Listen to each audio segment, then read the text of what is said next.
This meeting come to order. Today is Tuesday, January 24th, 2017. This is a special study session of the Prescott City Council. Roll call, please. Mayor Oberg. Here. Mayor Pro Tem Lamerson. Here. Councilman Blair. Here. Councilman Lozelle. Here. Councilwoman Orr. Here. Councilman Shiska. Here. Councilwoman Wilcox. Here. All present. Okay, we got 3 items for discussion today. We're going to start with the top one, which concerns public safety personnel retirement system, unfunded liability. And we have 2 others on here. And depending on how far we get on A, the first one, then we'll decide if we can move on to the other 2. So item A. Discussion of the PSPRS unfunded liability and presentation by the Strategic Plan Committee.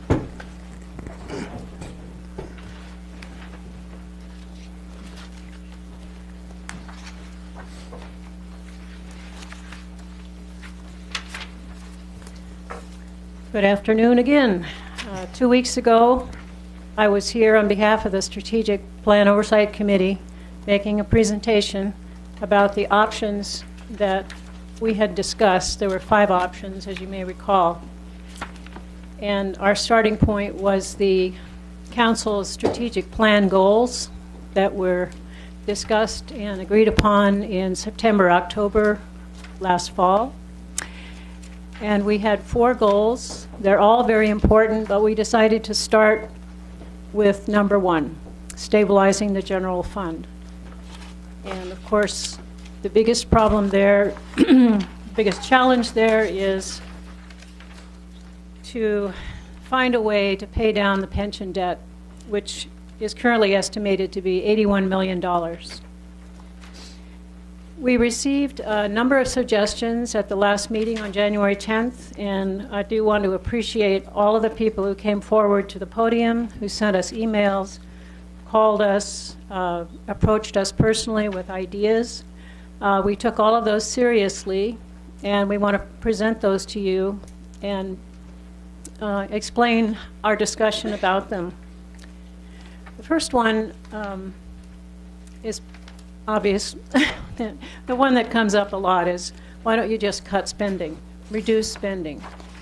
So we wanted to show you a few slides about what the city has done since the recession in the way of cutting spending.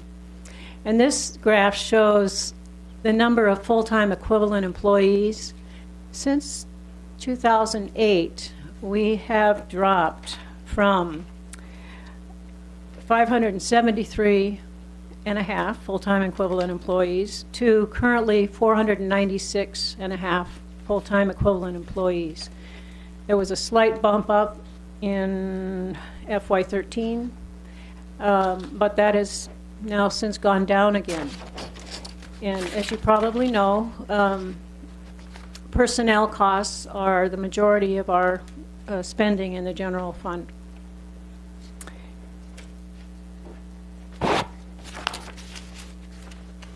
What we did in the past year, about 1 year ago at this time, we welcomed our new council with the challenge of making some mid-year budget cuts. And what happened with those cuts is a lesson for the future. Those cuts resulted in browned out fire stations, reduced staffing and hours for the library, administrative staff cuts, unfilled vacant positions in public safety, discontinuation of city-sponsored July 4th fireworks, a long-standing tradition, deferred public safety equipment purchases, increases in permit fees, and increases in recreation fees. We were trying where we could to recover some of the costs and in order to not reduce spending quite so much. Also, the fire department initiated an auxiliary program. So some fire services, non-emergency response type services, were shifted to volunteers. And that program is now underway and in place.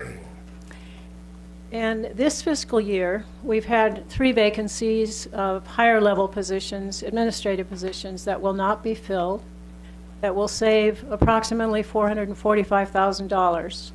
Not all of that will be a savings in the general fund, but most of it will.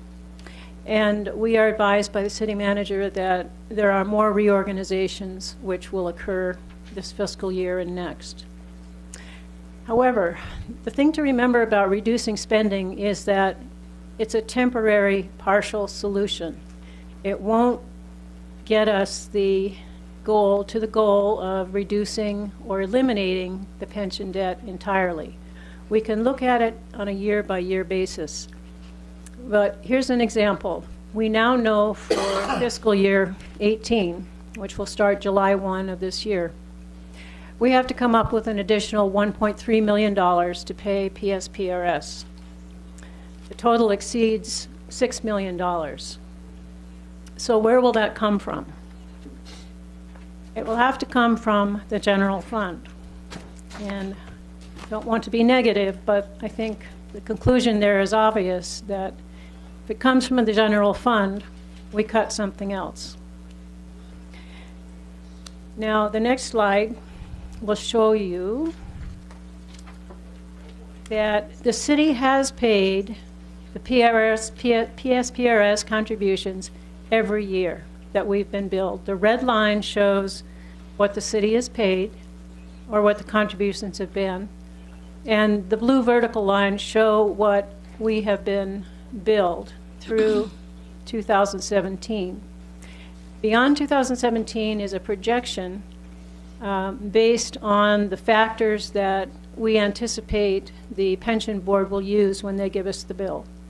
Now, if you notice, there's a little gap in the red line between in 2015, 2017. That gap was made up by the state, and it's a contribution for the Granite Mountain Hotshots enrollment in the PSPRS system. They were fighting fire on state land, and they were under the incident command of the state lands department. So it's only right that they should have made that contribution, and it did help.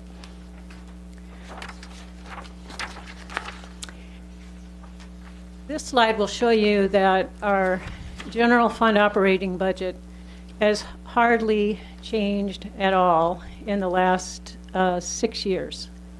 It has gone up slightly, gone down slightly, but more importantly, you'll see that the red color there, which represents the contribution made to PSPRS, is consuming a greater and greater proportion of our general fund operating budget.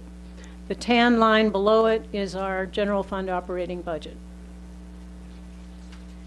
So it just illustrates the point that we really have to address somehow paying down that PSPRS debt. Another suggestion that has been appearing directly to the council and in the newspaper is why doesn't the city just file bankruptcy? Well, we have had a couple sessions with our city attorney, some discussions about what that would mean for municipal bankruptcy. And our conclusion as a committee is that bankruptcy is not a viable option for Prescott. Prescott is not insolvent, as we would have to be under bankruptcy law. Only the general fund is the fund that's under pressure. And if you recall, we have separate funds for separate things: water and wastewater, streets, and so forth. But the general fund is the fund that funds most of our services: public safety, police and fire, recreation, library, and we have capital reserves that do things like fix the rodeo grounds and others. An important point to remember is that bankruptcy will not erase the PSPRS liability. It's a reorganization. And as a committee, we were very concerned about the impact of bankruptcy on our economy. We believe that bankruptcy would deter new business and industry from locating or expanding in Prescott. Why would they want to invest money in this community if we filed bankruptcy and they're not sure if the fire department can respond in 5 minutes or 10 minutes or 15 minutes if they're browned out? They're not sure if the police will be there to protect their property in the event of a theft or a break-in or something. It would also deter residential and commercial property sales. People would be reluctant to move into the community if we have that cloud of bankruptcy hanging over us. Also, our legal fees would cost millions of dollars. And just one example to give you is the city of Vallejo, California, filed bankruptcy. Their legal fees were $13 million. I believe Mr. Palladini told us they were close to their bankruptcy. Their debt was approximately, well, over $80 million, correct? The bankruptcy debt was $89 million. I'm sorry, the city debt at the time was a combination of different general fund and other obligations. It was $89 million. The bankruptcy legal fees were $13 million. The savings on the reorganization were $34 million. So you sort of net it as a $21 million benefit. Within 2 years of coming out of bankruptcy, the city's debt was $82 million. So there's an example of where bankruptcy didn't really work for a city bigger than Prescott, obviously, but it's one example. And next week, for the council study session on the 30th, I'll go through a more detailed presentation about the bankruptcy option, sort of to really flesh it out in greater detail. And as a committee, we thought that it would be important to have a more detailed discussion and presentation from the city attorney on this topic, because there's a lot of misperception and misunderstanding about what municipal bankruptcy is. It's not like a personal bankruptcy or a corporate bankruptcy. Another suggestion was using our general fund capital reserves. Now, if you're a person who likes to read through city budgets, as I know all of you council members do, and we look at the bottom line every year and we see this unassigned fund balance. And I saw that the first year I was on the council, and I thought, wow, where does that money go? What is that for? The answer I was given is the answer you see up there. We reserve funds each year in the budget for unanticipated expenses for repairs or replacements of equipment. And also, if our sales tax level, our 1% sales tax happens to drop, we have that cushion that we can use to maintain the same level of service throughout the year. Another use for it is if we're getting reimbursed on a federal grant, while we're waiting for the reimbursement and we've already expended the monies, we can use our capital reserves to fill in the gap. One of the drawbacks of using general fund capital reserves is that our credit rating could be negatively affected if we want to go out and borrow money to do something like build a new terminal at the airport. We'd still probably be able to borrow, but the cost of borrowing would be higher. You know, as you know, when you get a credit card solicitation in the mail, there's always this little disclaimer, oh, we'll give you such and such percentage depending upon your credit rating. Well, same thing for cities. We need a good credit rating to get a good rate of borrowing. Jean, I think it would be good to talk about just for a second about how we get that reserve. Where does the excess come from?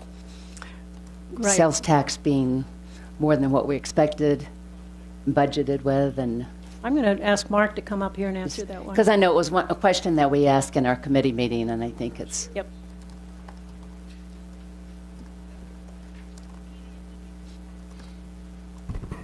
Thank you, Councilwoman. I was just trying to pull something up and maybe help the discussion. It comes from revenues coming in above budgeted levels and expenditures not achieving budgeted levels. Sorry.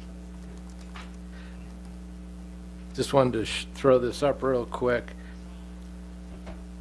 This is from our workshop this last budget year. And just to clarify, we're talking, this isn't set aside in the budget each year, but we discuss it each year. This is essentially the city's savings accounts. It's where those surpluses from revenues and expenditures go. It's kind of like your savings account. Once you spend it, it's gone. It's not renewable other than the little bit that we get each year. So this is accumulation over the years. The policy calls for 10%, 10% reserves for different purposes. totals about $7.1 million. Then we have a golf course debt that's 4.3, and obviously that is probably not going to be paid back, so it's not available for anything else. There's additional little interfund loans, as the Councilwoman Wilcox referenced, for advancing money on grants, waiting for the money to come in. And then we have some retirement liability that the council made some decisions 5 years ago to resolve some of that, but what existed at that time is still there, and it's paying out as we go.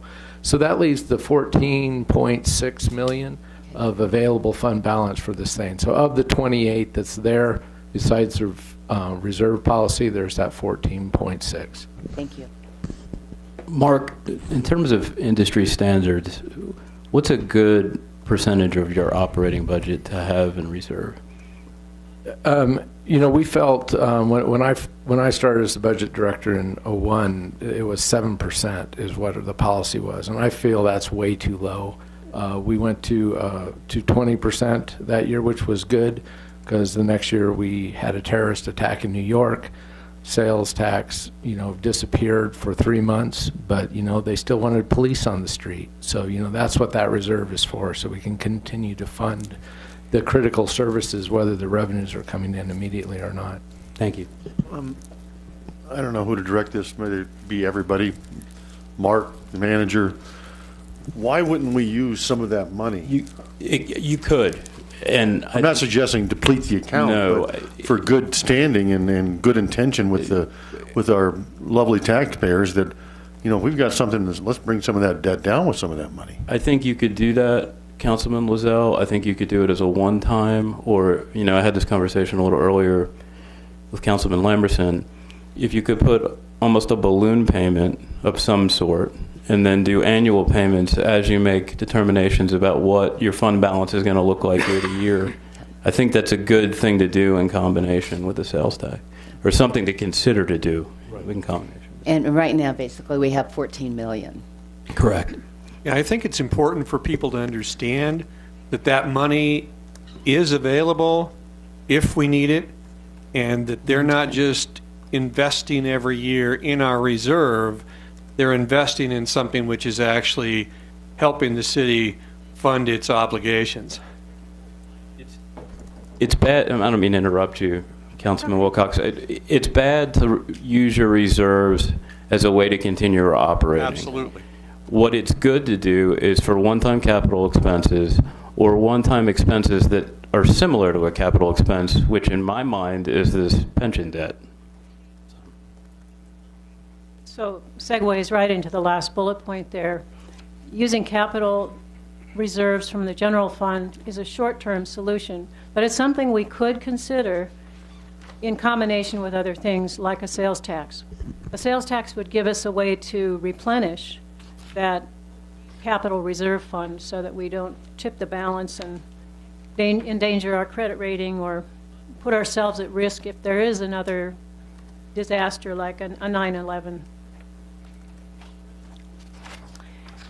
Some other suggestions I kind of lumped together here on one slide. One person suggested we look at a municipal income tax.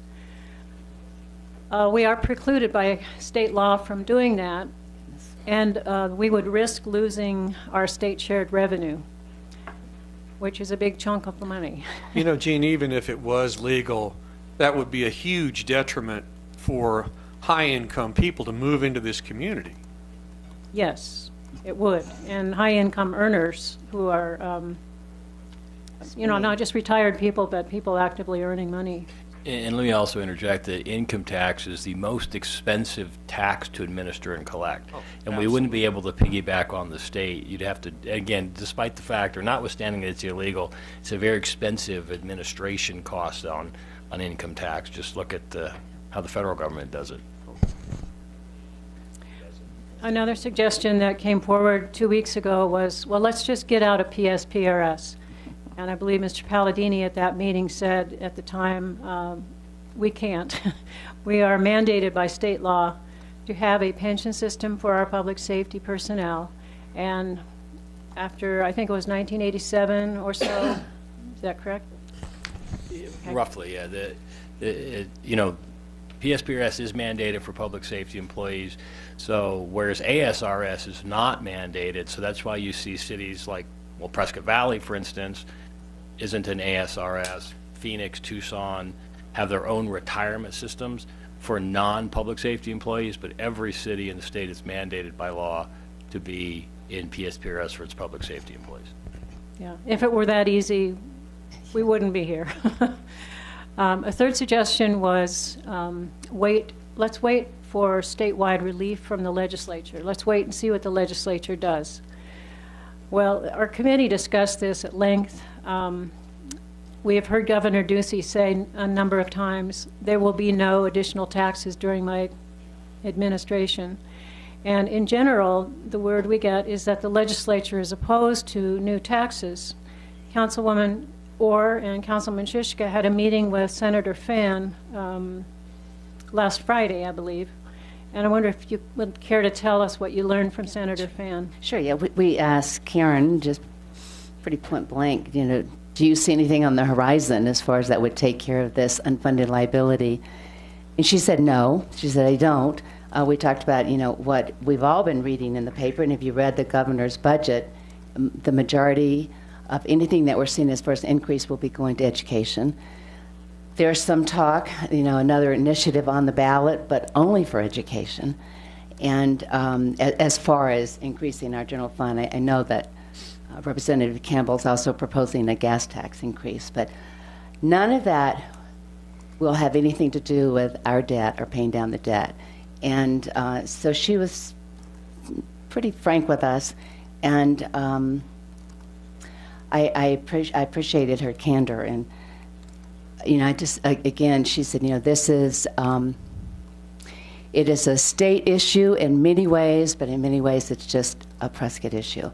So for other communities, that there will still be reform. We even talked about, they're having quite an issue even on the pooling, trying to get that in. So we need to keep pushing our state legislature, and I know Karen will be there. I know Representative Campbell will be there, as will Stringer.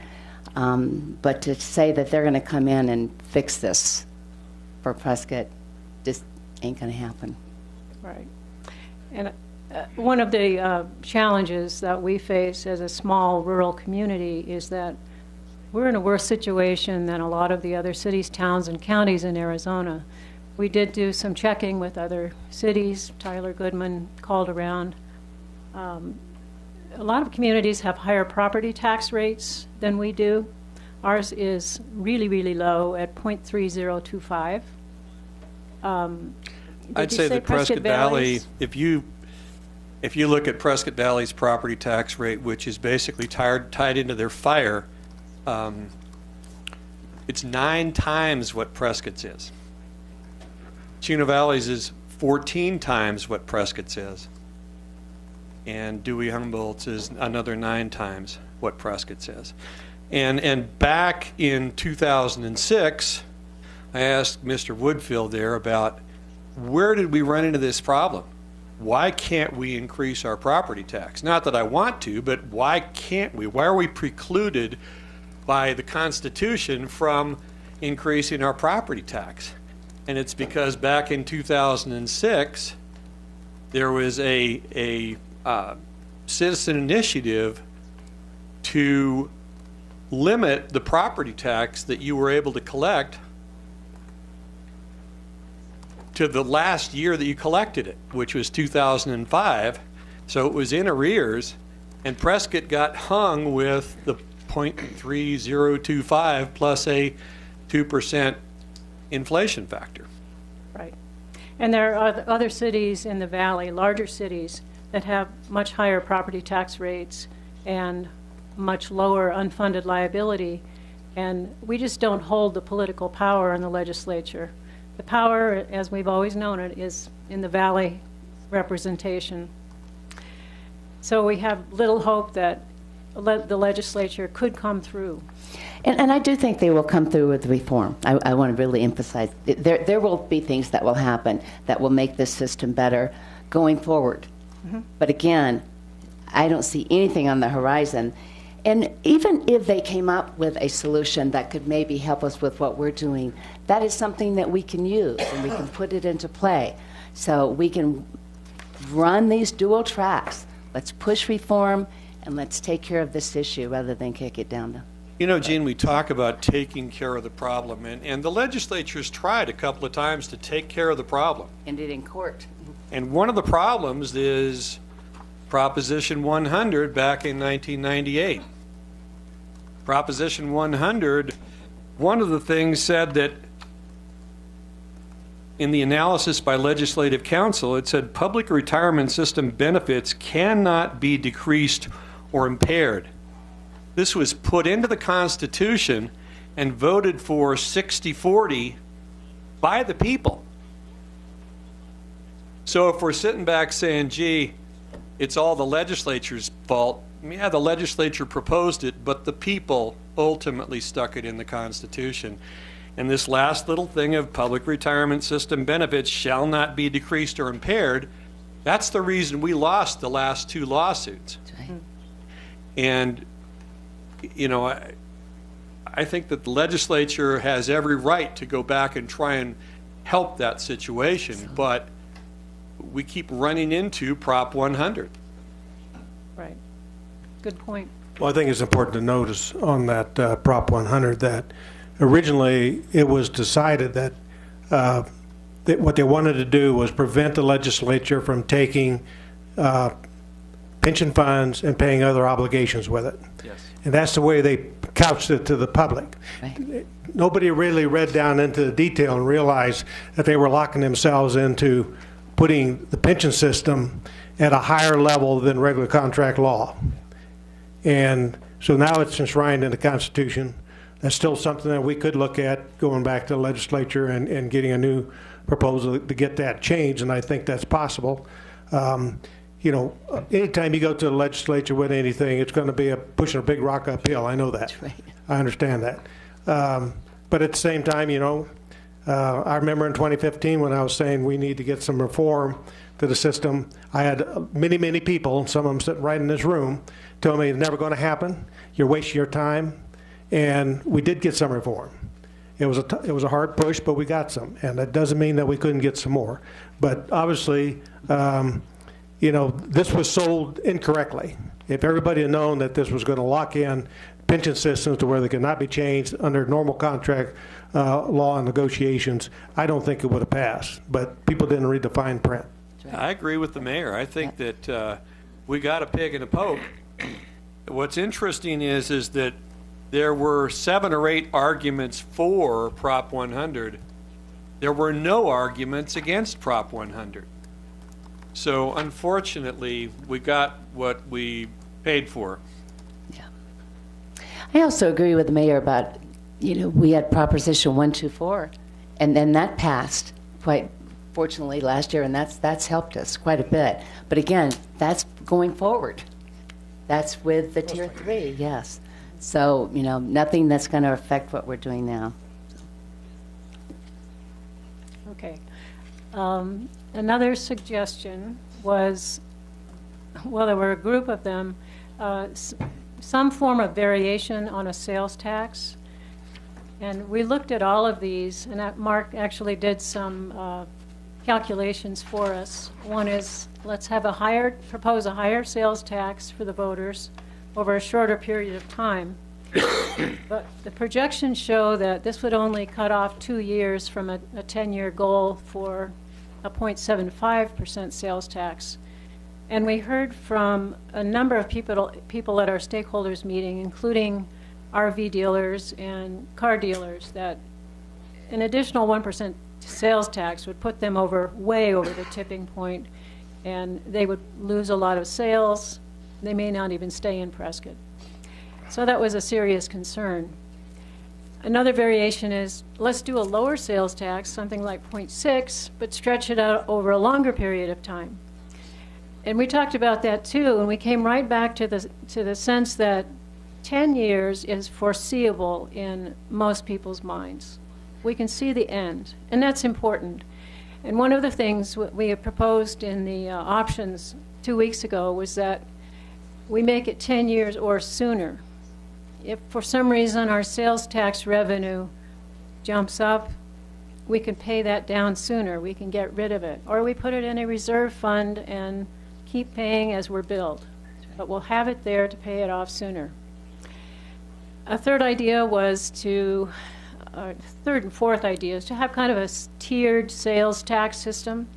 One would be to just completely exempt purchases over a certain amount. These are what we call the big ticket items. There are other cities, I think Yuma is one, and Williams and Peoria have done this because they have a lot of car dealers in their cities and they want to keep them there. So those large ticket items would not be paying the additional sales tax. They would still pay the 2% that we have in place now, but not anything additional if it were approved by the voters. You know, Gene, I did a little figuring on a $50,000 vehicle at a 0.75 addition to our sales tax. People would be paying $350 more in sales tax on a $50,000 vehicle. At that point in time, who cares?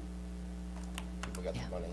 Yeah, They're gonna I pay. mean, yeah, it sounds, until you actually get into the figures, it sounds a whole lot more than it really is. Mm-hmm. Okay. Another idea was to use a lower sales tax rate for those big ticket items, something like, just for an example, 0.25% instead of 0.75. They would still pay the basic 2%, but anything above that large ticket level that we set would be a lower tax rate. The fifth idea was lowering the street sales tax, which was approved last August by the voters at 1%, and adding a PSPRS tax so that the overall sales tax increase is not that great. But as you will recall, we went through quite a few sessions with Public Works Director and his staff about why we need a 1% street sales tax. And it would, if we lowered that street sales tax, we would get further and further behind in our capital improvements program. And we don't think that's what the voters wanted. They voted for something specific with a list of capital improvement items and a time schedule. And we feel that we should honor what the voters voted for. Gene, I just want to reiterate that because we talked a lot about this in our committee. And for us to go back, when I voted for that 1 cent sales tax, it's because I wanted it to go to roads, and because our roads need it for one. And just as if we were to put a tax on businesses, we said when we passed this business license, this is what we're doing. And for us to take money from the 1 cent would be, I think, disingenuous. Would be disingenuous. Yeah. So I just wanted to make sure that people understood that the committee was not on board with this one. All you got to do is look at the roads after these last two storms my and gosh. understand that probably Yeah. is not a good idea. Yeah. Another suggestion that came forward via email was, why don't we have like a sin tax, increase the sales tax just on certain items like alcohol, tobacco, and firearms. I ran that by the city attorney, and once again, we're preempted by state law from doing that. So the committee set that one aside. And finally, what about eliminating the sales tax on groceries, but increasing the sales tax on non-grocery items? This is one of those difficult, controversial issues that we bounced around. Finance Director Mark Woodfill told us we have a substantial amount of revenue coming in from grocery sales, food sales. And we're not alone. There are 60 to 70 other cities and 69 other cities in Arizona that do have a tax on food. The state does not tax it, but the local entity can. And Gene, that kind of a tax has often been referred to as regressive, particularly for the lower income folks in society, but also it was brought out that people with food stamps do not pay any tax at all on food. Or WIC. Right. The WIC Or WIC, program right. too, the WIC Right. coupons. Yeah. So we set that one aside as well. And, you know, really, it's if you increase on one side and lower it on the other, we don't really know who's benefiting overall. Yes, somewhere above the low-income poverty level might benefit somewhat, but overall, we're not sure about that one. Then another suggestion was to issue bonds to pay down the PSPRS debt. We had a brief discussion about this 2 weeks ago and then again in committee. Most important thing to remember here is when you issue bonds, it's a debt.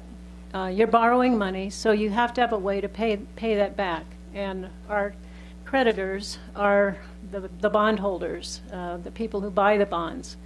And they have to know that there is a secured source of revenue that's coming back to them. Can we do that out of the general fund? Once again, we don't want to keep making so many cuts to the general fund that we lose our quality of life in Prescott. So if we were to issue bonds at some point in the future, it would require a guaranteed source of revenue, like a sales tax that's dedicated to paying down the PSPRS debt. And right now, there really is no financial advantage in borrowing money to pay this down sooner because PSPRS investments are not earning very much. I think the latest figure was... If I may, I'm trying to wrap my head around that. Okay. Okay. Cost us more. Okay, so if we had X tax, whatever that tax is, sales tax, and we borrowed through a bond, used the tax to pay back what we borrowed, we pay off the 81, 61, whatever the amount is, early. Get it done. It's a less interest rate than what we're paying over the long run through the state, but through a bank. Am I not understanding it? Well, there's something more to it, and I'd like Mark Woodfill to explain why it's not a good idea to pay out the whole $81 million up front. I listen to you, Mark. I don't understand you. Job security. I'll speak slowly, Councilman. Do you want me to non-accountant it and explain If you'd like, or where the idea could conceivably break down, or where it could be good is, say you go out and you get a muni bond. What's the interest rate now? 4%? yes. Okay. If you're paying 4% interest on what you've borrowed, and you hand it to PSPRS and they get 0.6%, you've actually fronted them money where their return's going to be significantly less than what you're paying in interest on the debt you've absorbed. Okay, but with that logic, we pay 81, let's just say the number's 81 million, Okay. and it takes us 10 years to pay it off. We didn't pay $81 million. We're paying a lot more, right? We're paying more. Lots of relative term, not used by accountants. But yes, you are paying more, obviously. And to point out Manager Lamar's comments on the screen, I have the earnings rates from PSPRS for the last several years. As you can see, if we issue a bond at 4% and they earn the 0.67 that they did last year, it obviously costs us 3.4% to pay it off. Obviously, if in 14 we did it, we make we make 8.5%, 8.72%. So that's a good thing. So is it a good idea to borrow? I think it's definitely an option the city would keep open and would look at annually the same way we do our reserves in the general fund as to whether it's a good idea in the next budget year to issue some debt to make a big chunk and to take advantage of it. Would I ever recommend issuing debt to pay the whole thing off? Probably not. But I guess what I'm trying to understand, Mark, we are already in debt. It's not like we're issuing debt. We're already in debt. Mm-hmm. We're in debt at a variable rate. If you exchange that variable rate, which you're going to owe, whether they earn it or not, you're going to owe an amount of this future debt. If you exchange that for a fixed rate, they're still earning at their variable rate. And you don't resolve the debt by paying it off. it's still subject to valuation each year. Just to dovetail on what Mark's saying, but to look at it a little differently, munis, the interest rates right now are really low, I mean, historically low, and they're only going to climb. So your point is valid in this, that we need to explore it. What we need to do is to have more confidence in the PSPRS people that they're going to do better than 0.6%. Okay, these people, though, have put us in this hole. Yeah. So, I mean, we were talking about variable rates. Who takes a variable mortgage? Nobody anymore. I mean, it's insane. So we're depending on a group of people that has put the stick up and broke it off year after year and put us where we are right now. That's Okay, the so- reason that pre-funding it is a gamble, Greg. Yeah. It stinks because if you had any expectation of getting more than 3 or 4% from them, it's a no-brainer. But I don't understand. Mark, explain to me. Based upon the amount of money that's invested by PSPRS, the numbers of money that you can get on the stock market and secured investments, as well as any stock market, are ranging anywhere from 7 to 9% last year. So what's the 0.63? Are they handcuffed by where they can invest money through the state, or are they just plain stupid? Again, these are very I mean, I'm going to variable invest my money where I can get 6.3, or am I going to invest my money where I can get 7? Okay, just to be clear, there is no stock market investment that is secured. They're all to some level of risk. The 0.63, yes, you look at it sitting here today, and we all look at our retirement accounts and other accounts, and we say 0.63 was terrible last year. Well, remember, this is fiscal year. So this is a year that ended June 30 that they got 0.63 on, and if you will remember this summer, the stock market was relatively low. It's had a great 6 months, and yes, it brought our annualized earnings way above that. But, you know, not to beat on PSPRS too hard, but this from July 1 of 2015 through June 30 of 2016 was a relatively hard period in the stock market. But what my question is where can they tell us that they are projecting a 7 to 9% investment ratio and end up with a 6.3? Well, and again, that's long term. That's taking the next 50 years pension payout projection and discounting it back to today with a 7.5% projected rate of return. And I can show you where they're investing their amounts in what markets, if that's what your question is.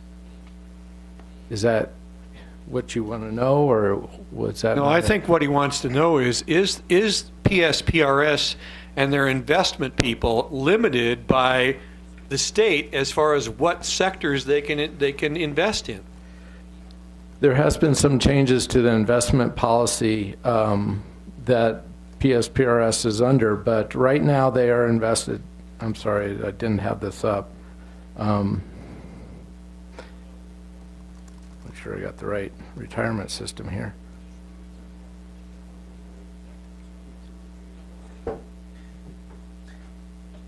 So PSPRS invests its portfolio, its targeted allocation is this: 16% in U.S. equities, 14% in non-U.S. equities or internationals, credit opportunities 13, real estate 10, and so on up the list. This is, and there's their expected rate of return on each of those items. You average those out, and in this document I have, they were projecting actually 7.85 from those investments. They've moved that down in 2016. This is from the 2015 valuation. Now they're at 7.5. So again, the 6.3 is a little misleading because we're sitting here after 6 great months and we're saying that was terrible, but my accounts were not doing that great at June. But again, when we see 17's number, I'm sure it will be up because the last 6 months have been very good in the markets. You know, I think the big problem with, let's say, the year they made 13% was anything over 9%, they have to use it as dividends for their members. So it's not like us who reinvest dividends. They go over 9%, the folks get the checks. And again, I think that was one of the things that was resolved with this last legislation and the ballot issue 124. So that has been fixed. And you're right, that was an issue in the 124, sorry. 126 hasn't happened yet, no. But that was an issue in the past, but it has been resolved with the reform that happened. Thank you. I think it's important to notice also on this chart that's up there, if you can move it down just a little bit so we can see 2001, 2002. That was a major downturn in the market. You can see they didn't even make 1%. They were in an extreme negative position. Again, we had a major downturn in 08, 09. You can see, again, extreme negative returns. I'm talking to investment people right now that tell me they're expecting another one, probably in the next year. Again, we're going a little bit longer. Normally coming about every 7 years. This one looks like it might be 8.5 years before we have another major downturn. So I agree. I think the last thing we want to do is have a bond when they're going to lose everything. You know, that's what's wrong with this ridiculous PSPRS system. It continues to penalize the taxpayer. And so if we gave them the 82 million or 81 million, whatever we think it is today, we paid them off. Two things people have to realize. We'd be in debt next year, number one. And number two, you can shake your head no. I'm going to tell you what. No, I'm shaking my head possibly. Okay. It's definitely a possibility. All right. And I'll be willing to make you a bet on that. Drink at Jersey Lily, I can tell you. Hey. And I'm going to enjoy the drink. The other thing is, he made me lose my train of thought now. Sorry. Well, Pay it off and the reason to yeah, the other thing is, let's say we give them 82 million and they lose a third of that in the market. We're on the hook for that remainder again, all over again. You know, it's not like you and I, if we have a 401k and we lose some money, we lose it. Yeah. We have to make it up. Nobody's going to come and make us whole. But this entire ridiculous system forces the taxpayer to bring them back to whole. And I can tell you, they can have pathetic investment policies, and they don't care because they know that they can always go back and get their be made whole again by the taxpayer. And that's what we have to deal with. And unfortunately, we have to be very careful. And if we do go out for bonds, make sure we go out at a time when we don't think that the market's going to tank, and we might not be losing a lot of money. You know, an excellent points, Mayor, and it is an actuarial valuation, so it will, if we paid it off to tomorrow, next year we could owe more again, or we could be overfunded again. You know, it is going to fluctuate. There's no doubt about it.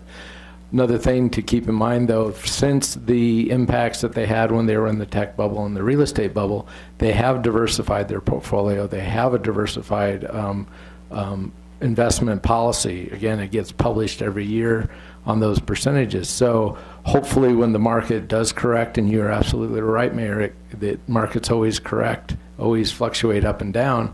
Hopefully they will not be hit as hard as they were, in 2001 and again in 2009. So, I mean, a lot of changes have been made to fix this. And even though issuing bonds tomorrow and paying it off is not really what I would recommend, paying it off over the next 10 years in chunks is a good thing, because that will dollar cost average, if you will, our investments into them and get the issue resolved, which will take the burden off the general fund, which is affecting the service level. Now, even with their investment policy the way it was, if we look at this full 31 years of history that I have here, even though it's not a great way to look at rates, the average rate they had over that time period was 7.8, something like that. So, 7.5 is not that far off. Yes, if we look, just at the last 2 years through a keyhole, and we only look at those 2 years, we say, well, they never make their projections. Well, that's true in the last 2 years, but the 2 years before that, they were over them. And now that we've fixed the issue with them being over them and that amount going, being diverted to pension increases, any overages they have will help our liability.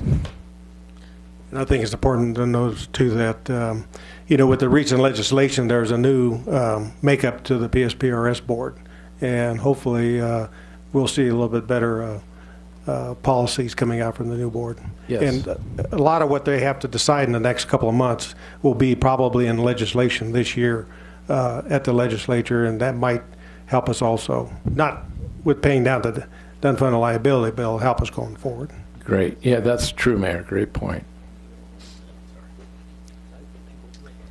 So, in the future, using bonds might work out, might be a good idea, but it is not a good idea right now. All right. So, we heard some comments from folks about what happens if you keep raising the sales tax in Prescott. Is it going to discourage people from shopping here? Will they go to Prescott Valley or the Valley?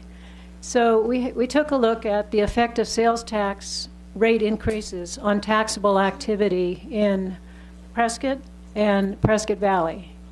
City of Prescott is the solid blue line, and the town of Prescott Valley is the solid red line. And the yellow boxes show you the points in time at which there was a sales tax rate change. In 1996, Prescott went from a 1.1% to a 2% sales tax. Sales activity continued to rise. In 2004, Prescott Valley went from a 2% to a 2.33% sales tax. It started to level off a little bit there. We're not sure why, but it continued to rise. Now, the big mountain followed by the valley is a greater reflection of what's happening in our national economy. The blue dashed line is the Dow Jones average. It's just one measure, one reflection of the economy.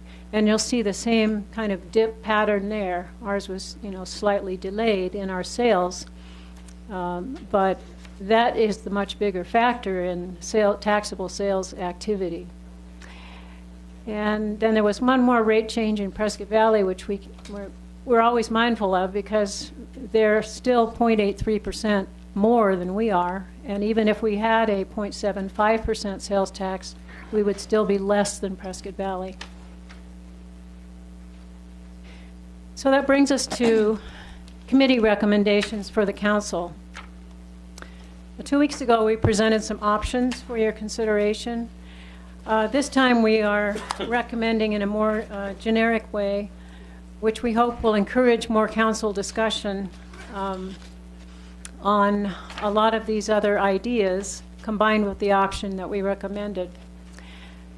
First of all, we really strongly feel that we need to secure a new source of revenue to fulfill the city's mission, one of which is a financially stable city. Second, referring a 0.75 sales tax increase to the voters would spread the cost of that new revenue over residents, non-residents, and tourists. And that entire population of people are the ones who use the services that are paid for from our general fund. That just made sense to us. Third, give the citizens something in return for a sales tax increase. There are lots of different ways to do that. We talked about eliminating the property tax. If we put that on the ballot with the sales tax, one of our concerns was complicating the ballot language. Amen. As we're advised by the city attorney, the council can always not levy a property tax. And that's something we don't need voter approval to do.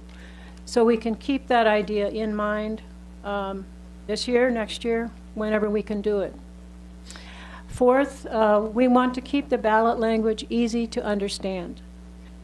The more complicated it gets, the more people just tune out and more likely to vote no. Fifth, we would like very strongly to set a time limit of no more than 10 years if we have a sales tax increase, because there's an end date. It's foreseeable. It's just human nature to want to have an end to something you don't like. None of us like a sales tax increase or any tax increase, but 10 years seems doable. Let's talk about that one for a moment. Okay. I guess I'm somewhat in agreement that, be nice to say 10 years. But again, We haven't seen the Parker and Hall, what we're going to end up owing on that. You know, the 0.6 that they got this year, we're going to see that in future years, what we're going to have to pay them for their asset losses on that. If we have another downturn, they have significant losses in the fund.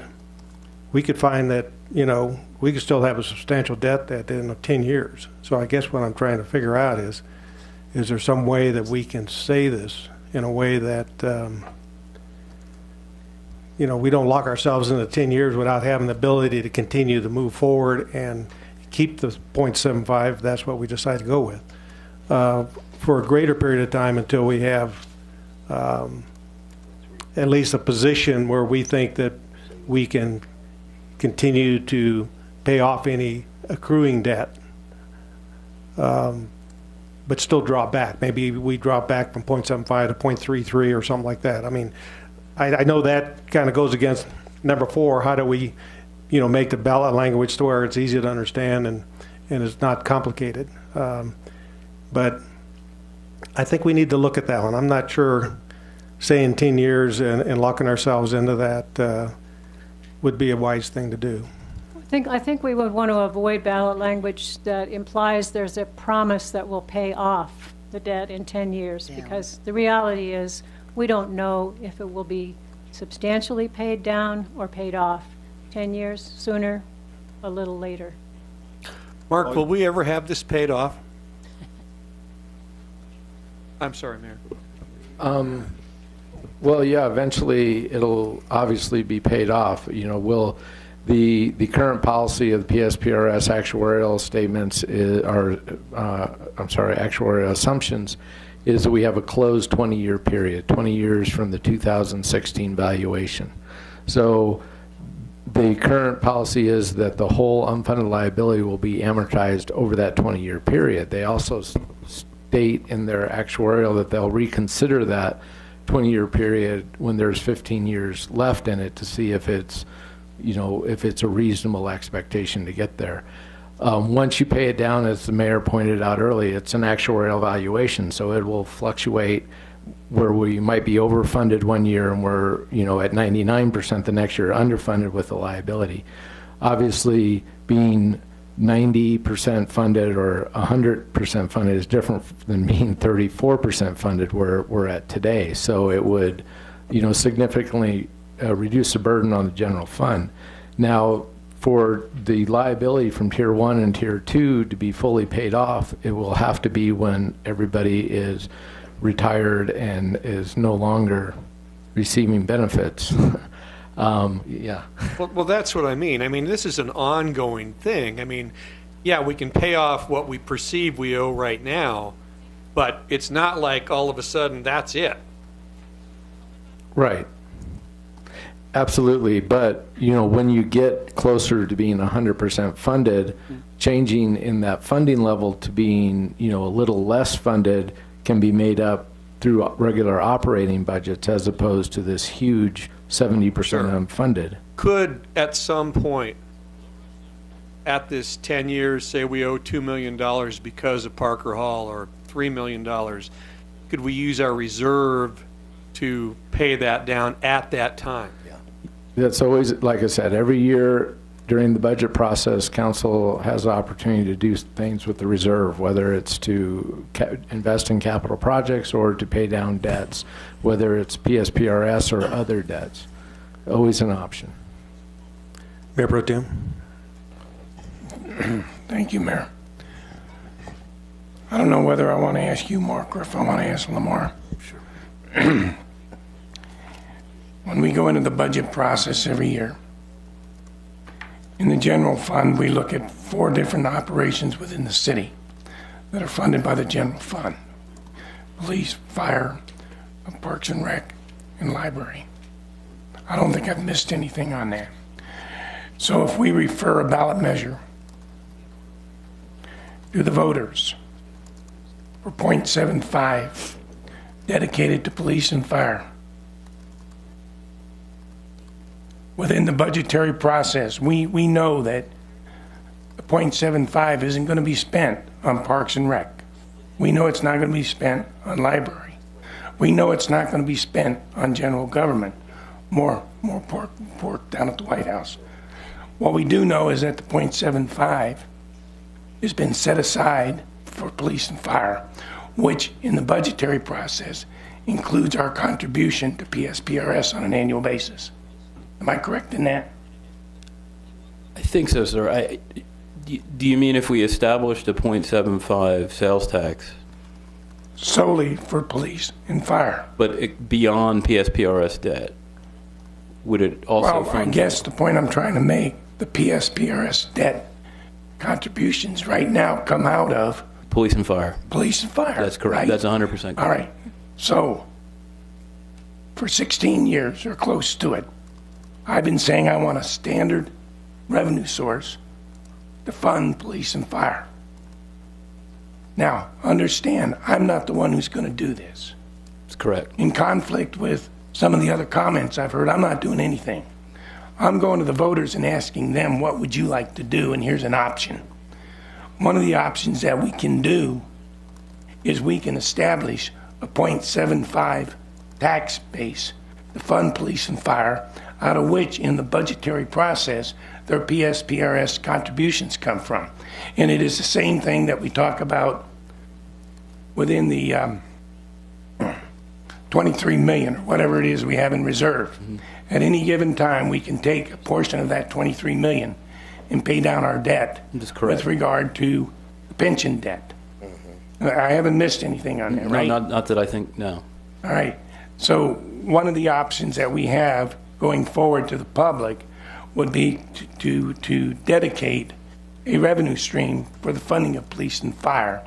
And then in the budgetary process, every year, whoever the seven sitting up in the front, direct the staff as to what portion of that .75 go towards PSPRS and what portion goes towards paying the police and the fire. You would have to establish ballot language that gave you that flexibility. Am I correct, John? In other words, you're talking about a 0.75% into perpetuity to fund police and fire and PSPRS payment. Well, that's one of the options we have. You talk about wanting to make it plain and simple to take to the voter, okay? We've got 4 enterprise funds as we live, breathe, and speak today, and we have a streets fund. What we've never done is set up some mechanism to assure police and fire public safety, that there's a revenue stream forwarded by the taxpayers of the city of Prescott to ensure that police and fire and their contributions to the pension fund are secure. And that's what I'm looking at. Well, and because you're saying it that way, based upon knowing what the budget of the fire and the police department is, and based upon the debt we owe PSPRS, every year there would be enough money to pay those things in the general fund where you wouldn't have to go out and tax general government or parks and recreation or library. So you'd have plenty of money within those structures, so we wouldn't have to be picking that fruit every single year. All I'm agreeing to, Steve, at this point in time is that we wanted to have an option to discuss options, okay? Not just, you've got a choice of 1, 2, or 3. Fact of the matter is, there's always 4, 5, and 6, 7, 8, or 9. And the manager alluded to the fact that there's certain things that we can pay down using our, and while I understand Mark, why we wouldn't want to drain our savings account, on the other hand, we could change our annual payment schedule if indeed we paid off a portion up front. And that's all I'm bringing up.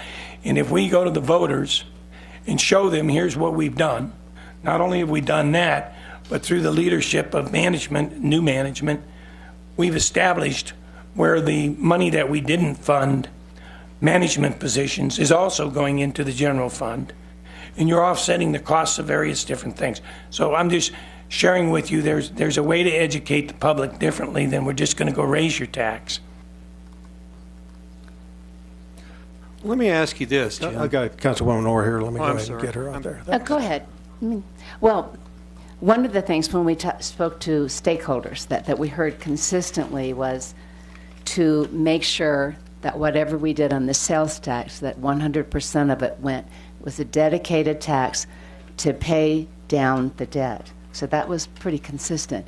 And that there was a finish line for it. So that's why we arrived at the 10 years. And Mayor, I understand your comment, because what if in 10 years and you've still got debt there? You know, maybe we have to go back to the voters.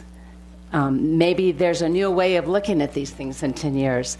None of us have a crystal ball. I think it's really important that we keep this simple, that we dedicate it to pay off the debt. And because if you remember the point 6, the yes for Prescott, some of the issues with that ballot measure that wasn't successful was that some was to go to operations, some was to go over here, and a percentage here, percentage there. So it was very convoluted in my eyes. I thought that would be hard to explain and educate. And I understand what you're saying, Jim. You've always wanted a dedicated source for police and fire. Maybe after we pay off this debt or pay it down to the point that we can absorb it, then maybe we go to the voters and ask. But right now, almost everybody I've spoken to has said, please put all of it toward this debt. Don't use it for anything else as far as the dedicated tax. And I appreciate your comment, but what I'm hearing, and I've heard it from the bean counter, and I've heard it from the mayor, that it doesn't matter what we contribute to PSPRS, we're not going to pay it off. That's what I've heard. But now you can we continue get it to to pay the on it. point of being manageable within our general fund. And I understand that. Well, yeah, it won't happen. That can't be happening, because we're still, even today, if we didn't have the debt, we're still scrambling to find out how we pay for our police and fire in the general fund. Oh.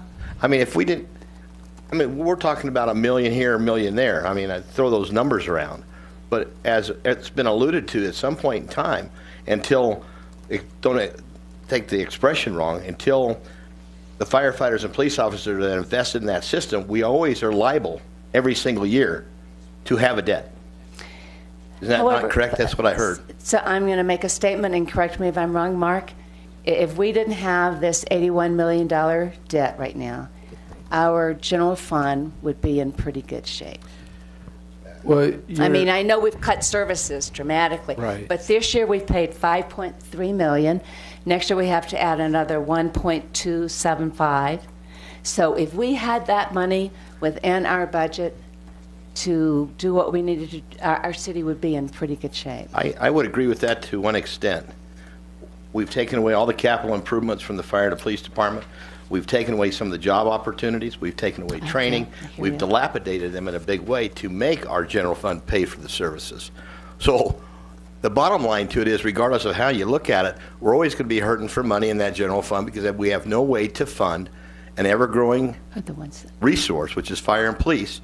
And we take on a new development like the Dells, and all of a sudden we have requests for services there with police and fire. We're not able to charge an impact fee. We're not able to charge a fee on our water bill to pay for the services.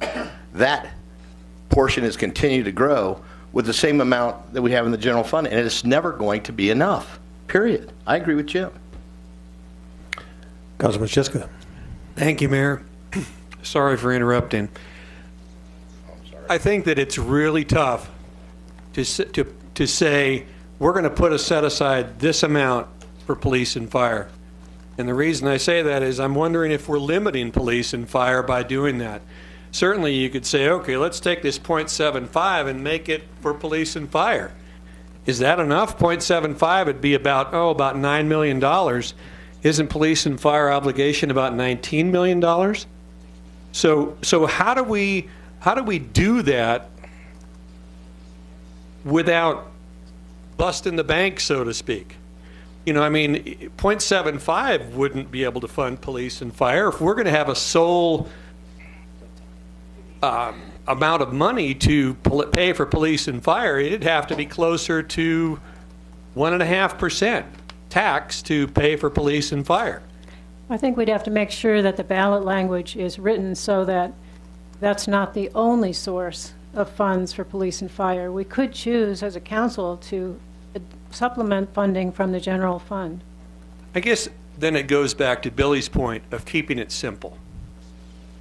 I think that's really going to confuse the issue. I agree with Councilman Lamerson in theory that I would love to see a steady source of income dedicated to police and fire. I'm just not sure we're going to get there by doing that. I would much rather see a steady source of income to pay off PSPRS in 10 years. I think that our constituents can totally understand that and wrap their minds around it. Okay, well, I have 4 more points, I and got this is the Councilman last. Blair, unless you've already. Well, I just have to say that when you're sitting up here and you want to look at a funding source for the most critical need we have, and that's police and fire, those are never going to change in this community, as far as I'm concerned. And there's always going to be a debt to pay to PSPRS somewhere down the line. One year, maybe not, but the next year we will. And I think we're wrong by saying we need to have a form of bringing in revenue to pay for police and fire, one of the critical needs that we have. And every single year, even thank you, Mr. Lamar, for taking 4 of our different department heads, and we're saving $400,000. And I've heard from people after people last year saying, we need to live within our means. You know, we've done about everything we can as a council to live within our means, from picking the high fruit to picking the low fruit. And I don't know how many times I can stomach having a fire station browned out. And the only reason why we're going to have more firefighters is we took on a grant. You know, we're living off of borrowed money as it is right now. And I guarantee you what, I can sell to the community that we need to have a 3/4 of 1% sales tax to pay for public safety in this community into perpetuity. That's what it's really all about. Mayor Pro Tem. Thank you. Thank you, Blair. Here again, if I didn't hear this incorrectly, in fact, in Steve Shiska, you're right down there. It's about $22 million. Okay, but that wasn't my point. My point was that one of the primary objectives of every budget is to address our PSPRS debt. Okay? Now, having said that, we've also had proposals on how to shift some of the responsibilities or delivery solutions for police and fire. Okay? Which includes some of its privatization of certain things. Some of it's changing the model, which means, for example, code enforcement officers don't necessarily have to be a gun-toting officer. All right? The guy that's out changing the batteries in a smoke alarm, or the guy that's out doing a fire inspection, doesn't have to be a qualified fire science bachelor degree, master degree fireman either. So the fact of the matter is, you still need people to do those jobs.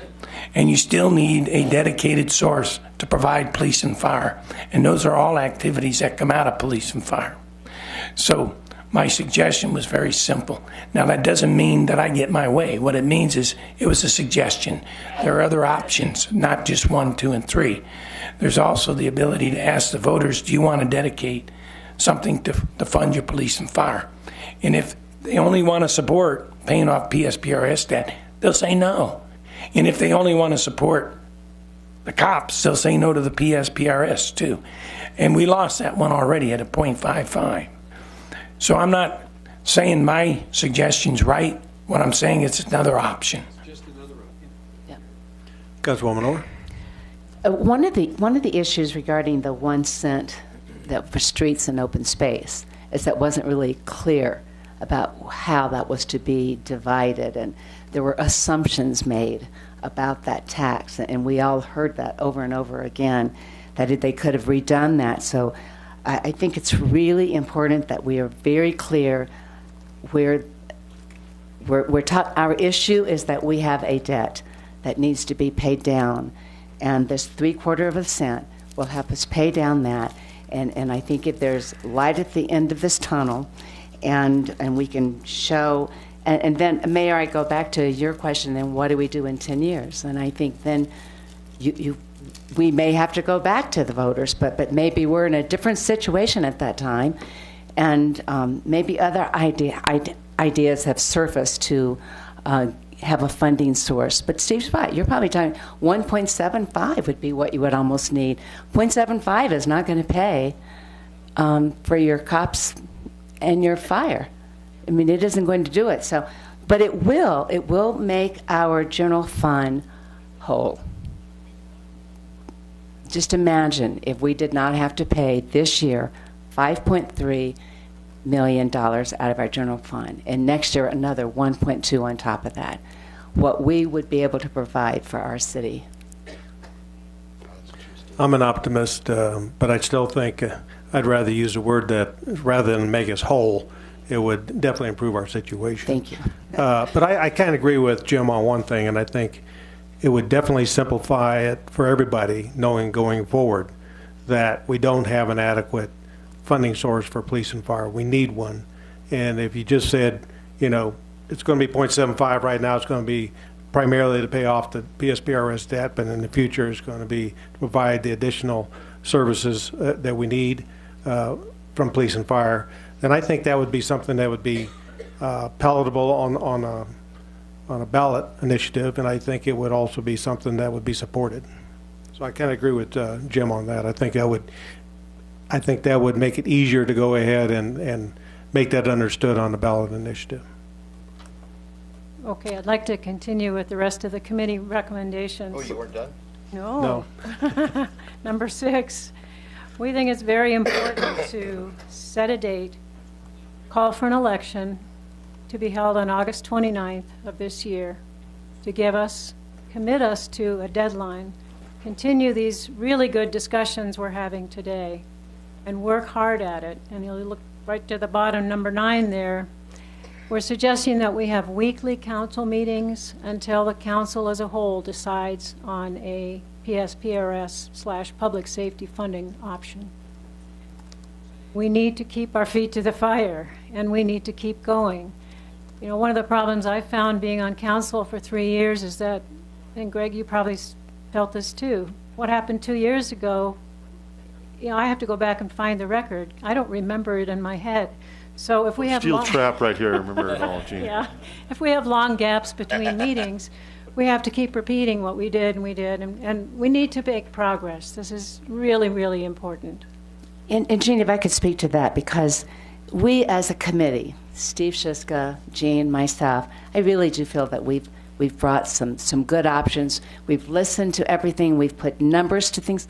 So this has not just been, we did not go into this. I heard somebody talk about it just recently. I'm not quite sure who it was. We've listened to so many people. That we didn't go from this is what we want, and this is how we're going to do it. We said, what's out there? What can we do? And we listened to stakeholders. We came forward with lots of ideas, and we have arrived at these suggestions. I think the public doesn't understand. We cannot talk among ourselves.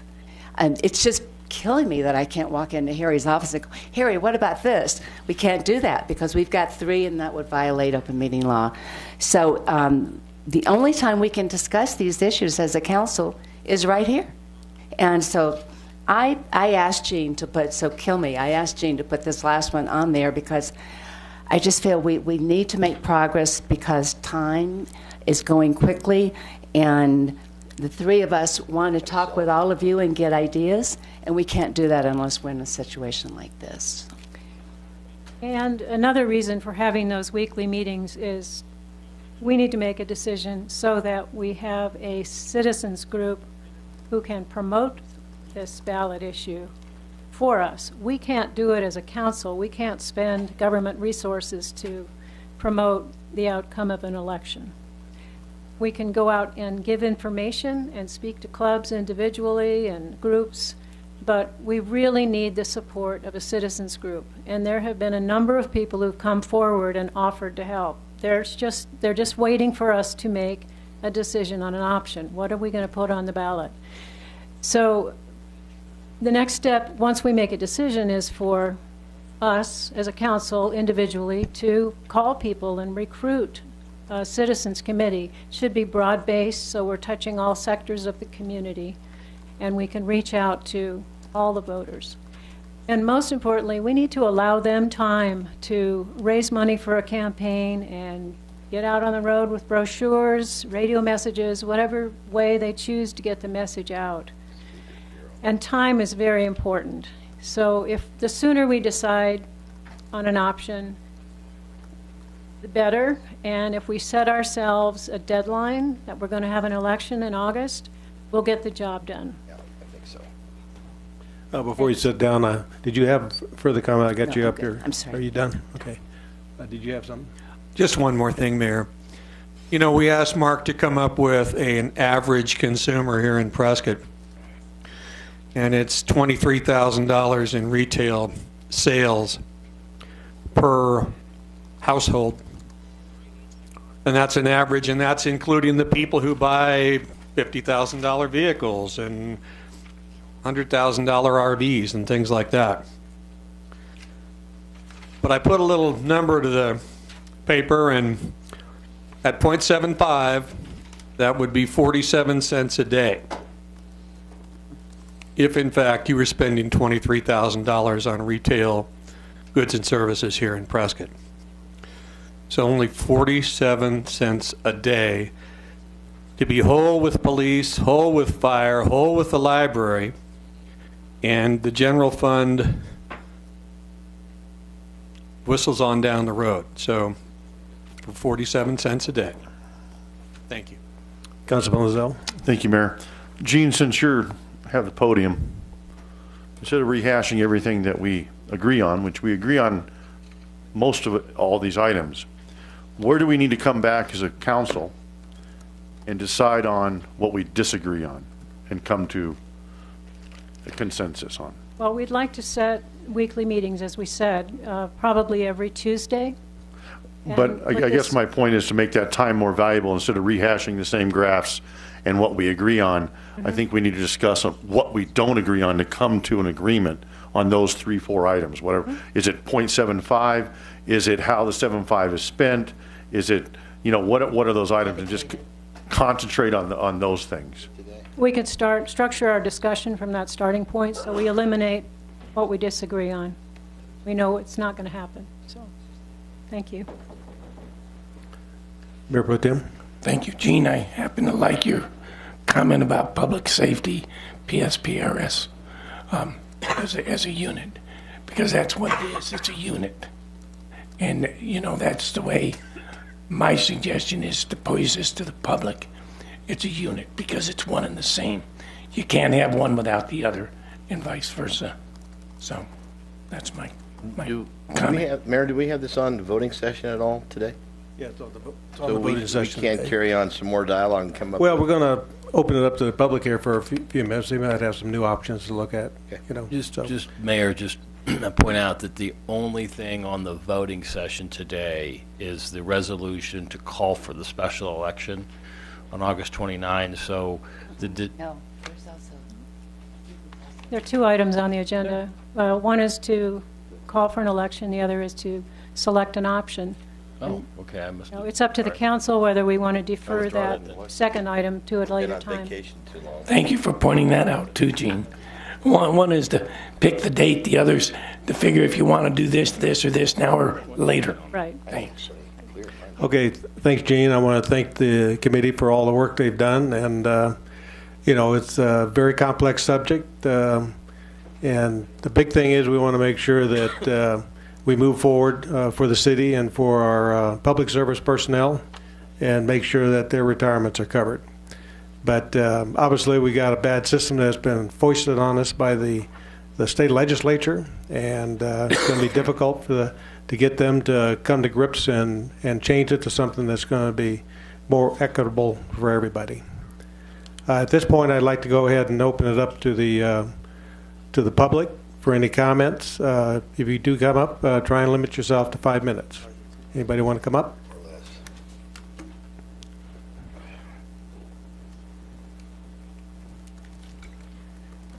Mayor, council members, my name is Phil Good. I'm a resident of Prescott. Just want to make a couple of points to clarify some of the issues that were brought up today. Excuse me. First of all is clarifying the difference between the debt and liability. We have a liability issue here. So we have approximately 30 million plus in our account, so to speak, and about $81 million that have been pledged against those current retirees, future retirees, based upon actuarial projections. So we're not really being charged interest on that. So bonding that wouldn't necessarily be of value unless we were able to take those bond funds, invest them somehow, and consistently show a higher return than what PSPRS's investment does. And I don't think the city wants to create its own investment group and do that. So I think bonds in general don't make a lot of sense here, as long as we see this as a liability and not as a debt that's being charged interest. Bankruptcy, I think, is something that still should be looked at. I know the city doesn't really qualify under its insolvency requirements under federal bankruptcy law, because it's not insolvent. You've got way more assets than liabilities.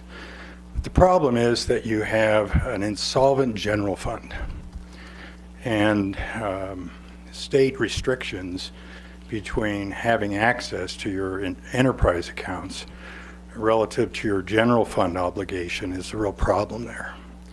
Perhaps federal bankruptcy law would take those restrictions away and allow the city to manage its assets more effectively.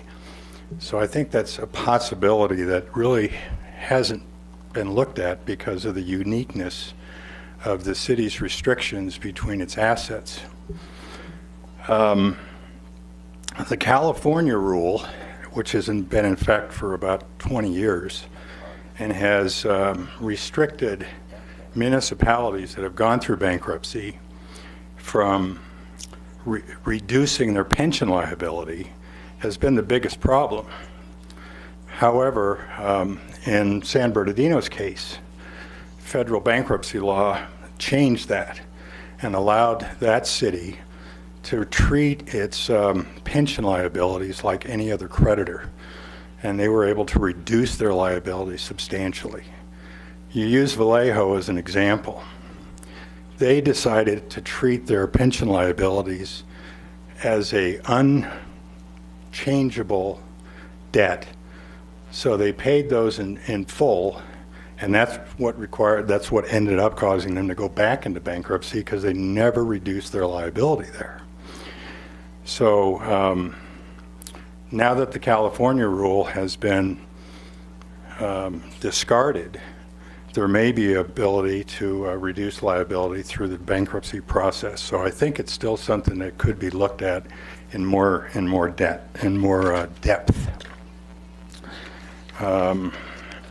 My other comment was on Mayor Pro Tem Lammerson's suggestion that this tax be contributed to police and fire operations in addition to PSPRS. I think that would be a major mistake. Theoretically, 3 years from now, everybody on this panel could be replaced. And if this 0.75 cent tax was going into this combined requirement, potentially another group of council members could decide to give raises, liberal raises, to the operation and reduce any of this tax going to pay off the liability. And that could be a big, big problem. It can make your problem even worse. And there's been many, many cities that have done things like that. So keeping this focused only on the PSPRS liability, I think, would be a much more supportable from a public election perspective to be able to get this approved. And my only other comment is the structure of the PSPRS Retirement Board has a total of 10 members now, and there isn't even one member that's a representative of the taxpayers in general, even though the taxpayers are the ones that always get stuck with a bill. So ultimately, the liability is never going to go away, because you're never going to have a long-term sustained 7.5% return on investment. And as I mentioned before, Stanford University and other academic institutions have analyzed this, and they really recommend a 5% return as something much more sustainable. So until we can get rid of Article 29 in the state constitution, that that keeps pension liabilities from being reduced or impaired, we're always going to have this problem. Granted, it's probably manageable. It's going to still be a significant drain on the general fund, but you won't ever really solve the problem until that constitutional restriction is removed. Thank you. Councilwoman Orr, did you want to? I did. I just wanted to respond. We're so honored that Prescott was named Best Place to Live this year by Sunset Magazine in the entire Southwest. For us to go bankrupt would not, certainly, we would never end up on this again. And we are a tourist community, we're a tourist community where people want to move here. And the issue with that, for me, Phil, is that we are not an insolvent city. We are in great shape financially. And I don't want anybody to Google Prescott and the first thing that comes up is bankruptcy. I agree. The long-term attraction here is the fact that we have a beautiful, sustainable, well-managed community, and we want to keep that for sure. And our citizens have invested their lives here, their homes, everything they have. And for us to do that to them would just be a slap in the face. But I think we have a huge problem here, and we have to look at all the options. Absolutely Thank you. right. Yeah, thanks, Bill. Anybody else?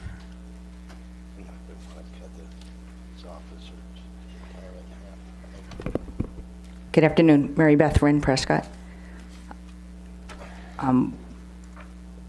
Just have a question. Well, I have 3 points, but the question is, I'm not sure why you're voting on this today, because I believe you still have time to get this option on the August ballot without voting on this proposition today. My 3 points are this. Let's go ahead and answer your question. Dana, what's the date that we have to notify? If we go with August, what's the date we have to notify the county? Not till April 25th. April 25th? Yeah. And then when do we have to have the language available? A month later, May 31st, I believe. May 20? May 31st. 31st, Yeah. okay.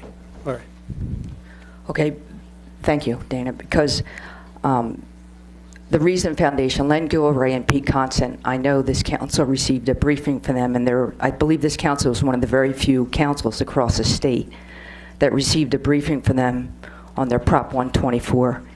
And they presented an array of solutions on how to deal with the pension liability. And yet, also I'm really hearing from this council is a 0.75 sales tax increase. And I think you should go back and review that briefing by the Reason Foundation. Number two, I really think the public needs to understand about this 0.75. I've studied this issue for almost 21 months. It's not going to come close to paying off this debt. Again, when you look at that Reason Foundation, they presented a chart to you, and they were very clear on the actual assumed rate. It never came close to what those pension funds returned. And so that's for the past 15 years they had that chart. So I'm not sure why the council thinks that all of a sudden they're going to meet their assumed rate of return. And also you had a chart, Gene, that showed even though Prescott has faithfully paid their contribution, our rates have exploded. So they're just going to continue to explode, and that 0.75 is going to meet our contributions, especially given the fact that this expected rate of return set by the PSPRS board, we're never going to meet it. And finally, and this really maybe doesn't have to do with it, but this is a big concern of mine, and this is because of what I read in the newspaper, and that's that the city manager and the council is somehow responsible for hiring 5 police officers, and my understanding of maybe 7 firefighters. Now, we passed Prop 124, which very clearly set out savings for new hires going forward after July 1. I find it, at very best, irresponsible to hire these and at worst, absolute wanton disregard for the taxpayers that you're going to ask for an increase in a sales tax when you've gone and hired these people at a more expensive rate. Thank you. Thank you. Have you, Gene, did you take a look at the Reason Foundation briefing and look at the options they had in there? I don't recall seeing that. Okay. That's probably something we need to do, take a look at that. As far as the new hires, we'll be having a further discussion on that later on in the voting session. Anybody else? Good afternoon. I'm Daniel Mattson. I live here in Prescott. I've been looking at this for longer than 21 months. Actually, several years ago, we could see the train coming down the track. We just knew that they're going to tell us what our liability is. What, 5 years ago, 6 years ago? But we knew there was an unfunded liability. I made some suggestions then as to how we get ahead of it, but that's water under the bridge. At this point, the farther we go down the road, the worse it gets, and it is not going to stop getting worse until we do something. I say we stick our finger in the dam and stop the flow. It may not be. I mean, maybe Mary Beth is right, and there is a better solution. I've looked at an awful lot of different ways to do it, in the ways that the state has our hands tied, and I think we'd best get this 0.75% sales tax to the voters.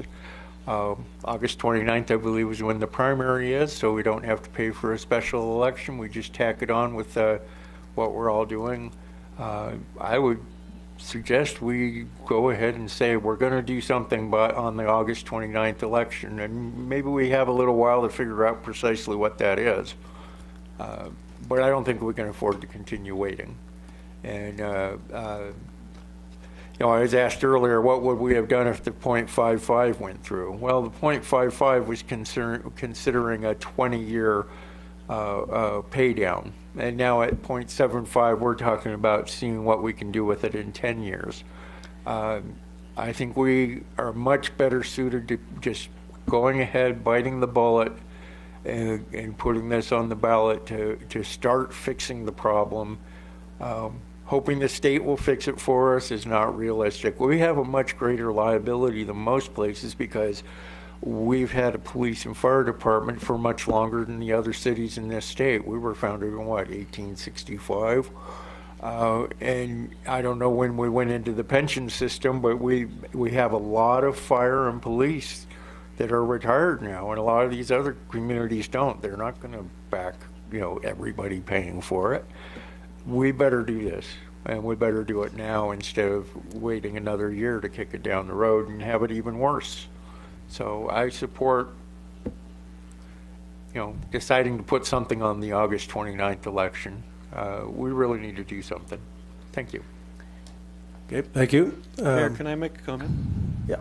Thank you. I got. Daniel, one of the reasons, besides the fact that we are probably the oldest police and fire organization in this state, is that a lot of cities pay for their fire, in particular, with property tax. It's a district. So if, in fact, you look at Prescott from the standpoint of what we pay for with what little money we charge people, we are probably the most efficient city in this entire state. So we've got to consider that when we look at, why things are happening out there, too. Thank you. Councilwoman Orr, did you have a comment? Thank you, Mayor. I would just like to address Mary Beth Friend's question about why now. Actually, I was hoping that we would have this on the ballot in May. There were some issues around May in that it would cost us another $100,000 to hold a special election. I understand that's not a good idea, really. We need to get moving on this. This doesn't happen overnight. You don't just come up with language and then all of a sudden everybody votes yes. We need to do a lot of educating, a lot of communicating. This is really important that we get this done soon. That's why I ask that we hold weekly meetings until we have it together in consensus as a council. There is no issue. We have these 4 goals. Until this issue gets taken care of, those other 3 goals will not be achieved. So we spent a lot of time on strategic planning. I know I'm too emphatic maybe about this, but I will tell you, this needs to get done. So let's get it done as a council. Let's get this work done. Well, again, I think it's important that we don't undercut anything we're trying to do at the legislature. And I know in my discussions with Noel Campbell, he wants to ensure that we're backing him 100%.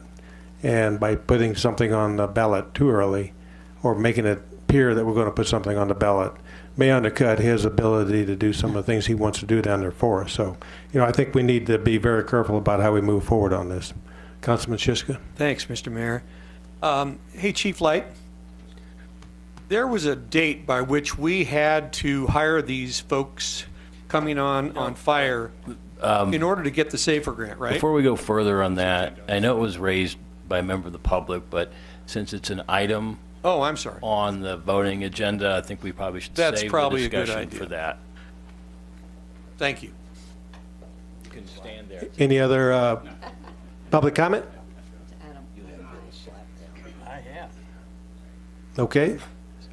We have an executive session coming up here shortly before the 3 o'clock voting meeting. So if there's no other comments from the council or the public, we're going to adjourn this meeting and move into our executive session. And we'll have to defer the other 2 items to another. And yes, the other 2 items will be deferred to a later date. Mr. Mayor? Yes. Is this one of those times where we say, generally we meet on the 2nd and the 4th, where we have a meeting on the 1st or the 3rd to take care of these ones? We keep deferring, I think would be a good idea. Okay. I didn't get it. Meeting every Special Tuesday. We keep putting these things in the regular Tuesday as a study item. I think we need to have them on an off Tuesday, like next week on Tuesday, so that we can hear these presentations that have been waiting. Yep. Is there a problem there? Absolutely not. I don't Okay. think that's a problem at all for staff. All right. Thank you, everybody, for coming. I hope to see you back at 3 o'clock. This meeting's adjourned.